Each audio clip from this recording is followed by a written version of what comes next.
আমরা যারা বিদেশে থাকি আমরা তো বাংলাদেশি স্ন্যাক্সগুলোকে অনেক বেশি পছন্দ করি। তাহলে চলুন আজকে আমরা বানিয়ে ফেলি সুইট টোস্ট। প্রথমে কিছু ব্রেড নিব, এগুলোকে আমরা কেটে নিব। তারপর এর মধ্যে আমরা কিছু তেল অ্যাড করব, যাতে ভালোভাবে কোট করা হয়। আপনারা চাইলে বাটার ইউজ করতে পারেন। তারপর ভালো করে এমনভাবে কোট করব যেন দুই পাশে লেগে যায় তেলগুলো। এরপরে আমরা সুইটনেসের জন্য পাউডার সুগার ইউজ করতে পারে। যাদের পাউডার সুগার নেই তারা চিনিকে গুঁড়া করে নিতে পারেন। তবে খেয়াল রাখবেন যে ব্রেডের দুই পাশে যেন খুব সুন্দরভাবে চিনিগুলো কোট করা হয়, তাহলে খেতে অনেক বেশি মজা লাগবে।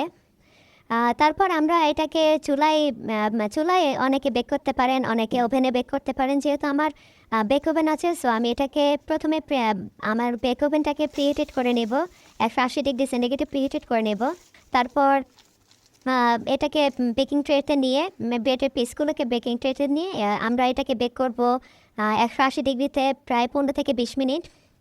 15 থেকে 20 মিনিট পরে আমরা বের করে দেখবেন যে এটা খুব সুন্দর ক্রিস্পি হয়ে গেছে। মাঝখানে আপনারা একটা কাজ করতে পারেন, আপনারা ব্রেডের প্রতিটা পিসকে একটু উল্টিয়ে দিতে পারেন, তাহলে বোথ সাইড অনেক বেশি ক্রাঞ্চি অ্যান্ড ক্রিস্পি হবে। তো এখানে আমি ওভেনে দিয়ে দিচ্ছি। 20 মিনিট পরে এটা খুবই সুন্দর, একদম ক্রাঞ্চি অ্যান্ড সুইট টোস্ট, যেটা খুব মিস করি এবং আজকে বানিয়ে খেলাম। তো আপনারাও ট্রাই করতে পারেন। আর আপনাদের যদি এই ভিডিওটি ভালো লাগে তাহলে আপনারা দয়া করে আমাদের চ্যানেলটিকে সাবস্ক্রাইব করে দেবেন। অসংখ্য ধন্যবাদ, ভালো থাকবেন।